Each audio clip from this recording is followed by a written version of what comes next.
चलिए जानते हैं उत्तर प्रदेश के सभी मुख्य समाचार, ताजा और बड़ी खबरों को, सीएम योगी द्वारा किए गए सभी बड़े ऐलानों को। उससे पहले वीडियो को लाइक नहीं किया है तो लाइक कर दें और खबरों को आखिर तक जरूर देखें।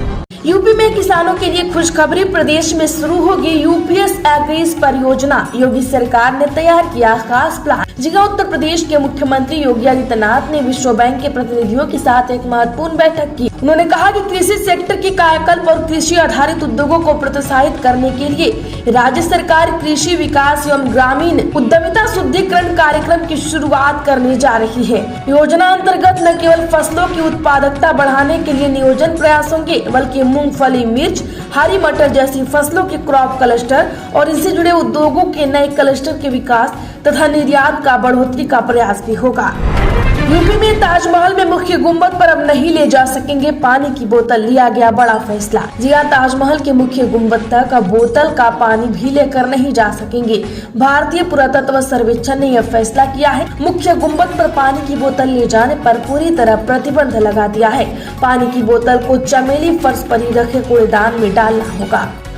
आरक्षण की चाह तो सरकार का साथ छोड़े, अखिलेश यादव का अनुप्रिया पटेल पर निशाना। जिला समाजवादी पार्टी प्रमुख अखिलेश यादव ने केंद्रीय मंत्री अनुप्रिया पटेल को घेरते हुए कहा कि सरकार में रहेंगे और आरक्षण की ही बात करेंगे। आरक्षण बचाने की चिंता करने वाले पिछड़े, दलित, अल्पसंख्यक, चाहे वह दिल्ली में हो या लखनऊ में हो, तुरंत भाजपा का साथ छोड़ दें। कहा कि भाजपा विधानसभा उपचुनाव से पहले षड्यंत्र करना चाहती है।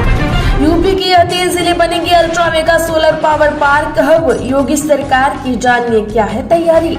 जो यूपी की योगी सरकार बुंदेलखंड क्षेत्र को सौर ऊर्जा का हब बनाने के लिए सोलर पार्क विकसित कर रही है। इसमें झांसी, ललितपुर और चित्रकूट में सबसे बड़े सोलर पार्क को 9000 एकड़ में विकसित किया जाएगा। 2000 मेगावाट का सोलर प्लांट स्थापित किया जाएगा। अधिकृत सूत्रों ने कहा कि इससे प्रतिवर्ष 4700 मिलियन यूनिट बिजली का उत्पादन होगा। यूपी में रजिस्ट्री के लिए भागदौड़ खत्म। ई रजिस्ट्री वाला यूपी बना देश का दूसरा राज्य। जी हां, अब संपत्ति की रजिस्ट्री कराने के लिए रजिस्ट्रार ऑफिस जाने की जरूरत नहीं है। शुरुआत सरकारी विभाग से हो गई है। प्रदेश के सभी प्राधिकरणों, आवास विकास सहित संपत्ति का लेन देन करने वाले विभागों में ई रजिस्ट्री को मंजूरी दी गई है। ये शुरुआत करने वाला उत्तर प्रदेश का दूसरा राज्य बन गया है। अभी तक इस रजिस्ट्री की सुविधा केवल महाराष्ट्र में ही थी। उत्तर प्रदेश में सालाना लगभग 40 लाख रजिस्ट्रियां होती हैं।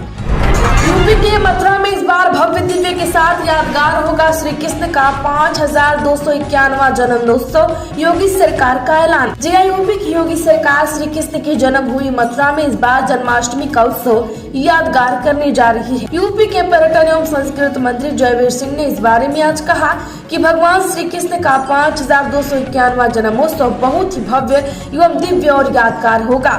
मंत्री के मुताबिक ब्रज तीर्थ विकास परिषद को आयोजन के लिए किसी भी प्रकार से धन की कमी नहीं होने दी जाएगी। यूपी मदरसा शिक्षा अधिनियम रद्द करने के आदेश के खिलाफ याचिकाओं पर सुप्रीम कोर्ट करेगा अंतिम सुनवाई। जिला सुप्रीम कोर्ट ने आज कहा कि वह इलाहाबाद हाई कोर्ट के उस आदेश को चुनौती देने वाली याचिकाओं को अंतिम सुनवाई के लिए सूचीबद्ध करेगा, जिसमें उत्तर प्रदेश मदरसा शिक्षा बोर्ड अधिनियम 2004 को रद्द कर दिया गया था और अब इसे असंवैधानिक तथा धर्मनिरपेक्षता का संवैधानिक सिद्धांत का उल्लेख बताया गया था। शीर्ष अदालत ने 5 अप्रैल को उच्च न्यायालय के फैसले पर रोक लगाते हुए कहा था कि फैसले के खिलाफ 7 याचिकाओं में उठाए गए मुद्दे गहन विचार विमर्श पर रहेंगे। केशव मौर्य के लिए अखिलेश यादव का मानसून ऑफर खत्म, सपा प्रमुख ने कारण भी बताया। जिला यूपी भाजपा में चल रहा हलचल के बीच समाजवादी पार्टी ने कुछ दिनों पहले योगी सरकार के डिप्टी सीएम केशव मौर्य के लिए मानसून ऑफर जारी किया था। इसमें उन्होंने कहा था कि 100 लाओ सरकार बनाओ। यह ऑफर अखिलेश यादव ने खत्म कर दिया। ऑफर खत्म करने का कारण भी अखिलेश यादव ने बताया। अखिलेश यादव ने केशव प्रसाद मौर्य का नाम लिए बिना कहा कि उनके लिए मानसून ऑफर खत्म करना पड़ेगा।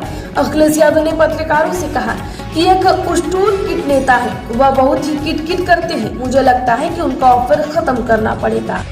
यूपी को सौर ऊर्जा से जगमग करेंगे 30,000 सूर्य मित्र। मोदी के मिशन को पूरा करने में जुटी योगी सरकार। जी हां, हर घर पैनल सोलर लगाने के प्रधानमंत्री नरेंद्र मोदी के विजन को उत्तर प्रदेश में तेजी के साथ पूरा करने में योगी सरकार मिशन मोड में जुटी है। पीएम सूर्य घर योजना के अंतर्गत युवाओं को सूर्य मित्र के रूप से प्रशिक्षित करने का कार्य हो रहा है। उत्तर प्रदेश में भी 30,000 युवाओं को सूर्य मित्र के रूप में प्रशिक्षित किया जाता है। अब तक 3000 युवाओं को प्रशिक्षित किया जा भी चुका है।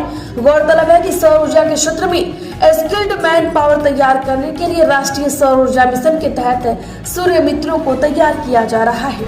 यूपी में पुराने पदाधिकारियों को हटाए बिना नए को देंगे जिम्मेदारी। उपचुनाव से पहले क्यों भाजपा बदल रही रणनीति। जी हां, भारतीय जनता पार्टी यूपी में होने वाली 10 सीटों पर उपचुनाव में जीत सुनिश्चित करने के लिए सख्त कदम उठाने जा रही है। पार्टी ने तय किया है कि उपचुनाव वाली सीटों पर निष्क्रिय पदाधिकारी चिन्हित होंगे, उन्हें हटाए बिना दूसरे कार्यकर्ता लगाए जाएंगे। प्रदेश भाजपा अध्यक्ष भूपेंद्र चौधरी और महामंत्री संगठन धर्मपाल सिंह ने हर घर तिरंगा अभियान के संबंध में प्रदेश और क्षेत्र के पदाधिकारियों के साथ जिला अध्यक्ष, जिला उपाध्यक्ष और प्रभारियों को उनकी भूमिका समझाई। ओपी राजभर भी वक्फ बोर्ड कानून में संशोधन के समर्थन में आए, बोले सरकार का नहीं था इस पर नियंत्रण। जी हां, वक्फ बोर्ड को लेकर देश भर में चर्चा हो रही है। इस बीच सुहेल देव भारतीय समाज पार्टी के राष्ट्रीय अध्यक्ष व कैबिनेट मंत्री ओम प्रकाश राजभर ने कहा कि वक्फ बोर्ड संशोधन भी जरूरी है। यह बोर्ड अपने नियमों के अनुसार कार्य करता है, सरकार का इस पर कोई नियंत्रण नहीं है, इसलिए सरकार अपनी भूमिका सुनिश्चित करने के लिए यह विधेयक ला रही है। सपा कांग्रेस सिर्फ मुस्लिम वोट बैंक को गुमराह करने और खुश करने के लिए इसका विरोध कर रहे हैं। यूपी में सिपाही भर्ती परीक्षा में सेंधमारी करने वालों की दे गोपनीय सूचना, ईमेल आईडी व व्हाट्सएप पर नंबर जारी। आपको बता दें कि उत्तर प्रदेश भर्ती एवं प्रोन्नति बोर्ड ने आगामी 23 अगस्त से शुरू होने वाली सिपाही सीधी भर्ती की लिखित परीक्षा की सूचिता को भंग करने का प्रयास करने वालों की सूचना देने का आम जनता से अपील की। सतर्कता.पुलिसबोर्ड@gmail.com और व्हाट्सएप नंबर 9454457951 भी जारी कर दिया है। 2 दिवसीय दौरे पर अयोध्या में रहेंगे सीएम योगी, विकास कार्यों की करेंगे समीक्षा, ये है पूरा कार्यक्रम। जी हां, मुख्यमंत्री योगी आदित्यनाथ 2 दिन के अयोध्या दौरे पर आ रहे हैं। सीएम 6 व 7 अगस्त को अयोध्या में आज रहेंगे। इस दौरान उनका अयोध्या में भ्रमण कार्यक्रम प्रस्तावित है। मुख्यमंत्री हेलीकॉप्टर से रामकथा पार्क स्थित हेलीपैड पहुंचेंगे, जिसके बाद वह हनुमानगढ़ी एवं श्री राम लला का दर्शन पूजन भी करेंगे। मुस्लिम भाइयों का अधिकार छीनना चाहती है बीजेपी, हम करेंगे विरोध। वक्फ एक्ट संशोधन बिल पर अखिलेश का स्टैंड। जी हां, अखिलेश यादव ने बीजेपी पर मुसलमानों का अधिकार छीनने का आरोप लगाया। इनकी यह टिप्पणी ऐसे समय पर आई जब केंद्र सरकार वक्फ बोर्ड को नियंत्रित करने वाले 1995 के कानून में संशोधन के लिए संसद में विधेयक लाने की पूरी तैयारी कर चुकी है। अखिलेश यादव ने कहा कि हम इस संशोधन के विरोध में हैं। आगे उन्होंने कहा कि बीजेपी का काम सिर्फ हिंदू और मुसलमानों को बांटना है, वह सिर्फ मुस्लिम भाइयों के अधिकार छीनना चाहती है।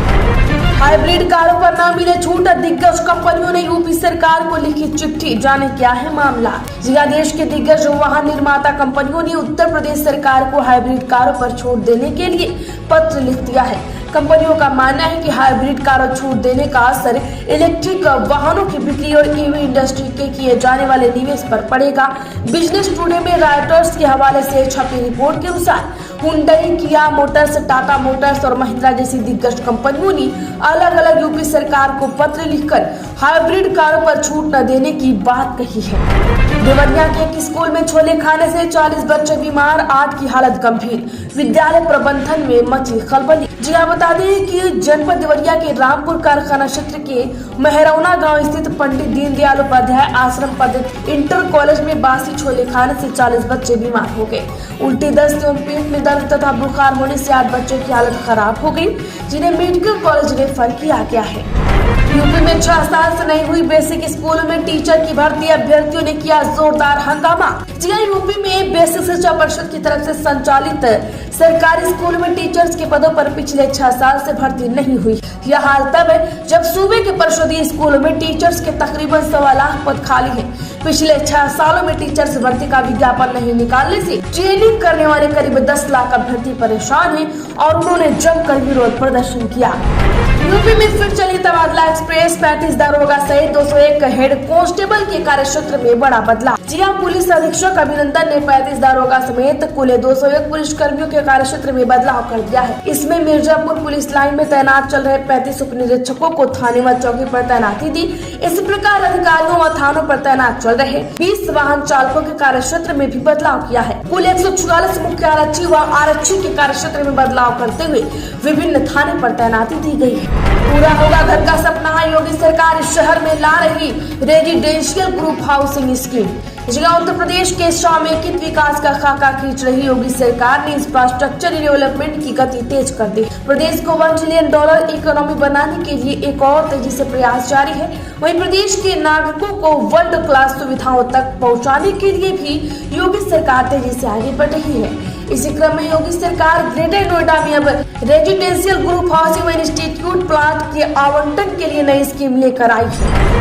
सफाई तो इन पर एक्शन होगा, यूपी के अधिकारियों पर भड़के अखिलेश यादव दी वार्निंग। जी समाजवादी पार्टी के मुखिया अखिलेश यादव ने लखनऊ के जनेश्वर मिश्र पार्क पहुंचकर उनकी प्रतिमा पर माल्यार्पण किया। इस मौके पर उन्होंने भाजपा पर उपचुनाव से पहले षड्यंत्र का आरोप लगाया। उन्होंने कहा कि मुख्यमंत्री और भाजपा यह चाहती है कि पुलिस भी भाजपा की कार्यकर्ता बन जाए। ये नए तरह का काम हो रहा है।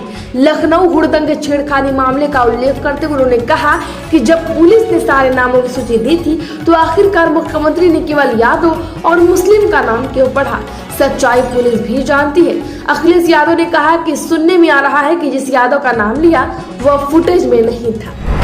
गोल्ड लोन के क्रेज के साथ तेजी से बढ़ रहे डिफॉल्टर कंपनियां कर रही सोने की जांच। दरअसल पिछले कुछ वर्षों में गोल्ड लोन को लेकर क्रेज बढ़ रहा है, लेकिन अब उतनी ही तेजी से डिफॉल्टर भी बढ़ रहे हैं। खासकर गैर बैंकिंग वित्तीय कंपनी में डिफॉल्टरों की संख्या काफी अधिक है। कुछ दिन पहले एक एनबीएफसी ने 200 से अधिक डिफॉल्टर ग्राहकों के आभूषणों की नीलामी के लिए विज्ञापन निकाला है। वहीं दूसरी तरफ बस्ती में नकली सोना के बदले 1 करोड़ से अधिक के लोन के मामले में खुलासे के बाद बैंक के साथ ही निजी कंपनियां सोने की जांच करा रही हैं। नुक्कड़ नाटकों के जरिए बेरोजगारी का मुद्दा उठाएगी कांग्रेस, इन मामलों की भी रहेगी प्रमुखता। जी हां, यूपी में कांग्रेस नुक्कड़ नाटकों के जरिए महंगाई और बेरोजगारी का मुद्दा उठाएगी, साथ ही महिलाओं पर अत्याचार के मामलों को प्रमुखता से उठाएगी।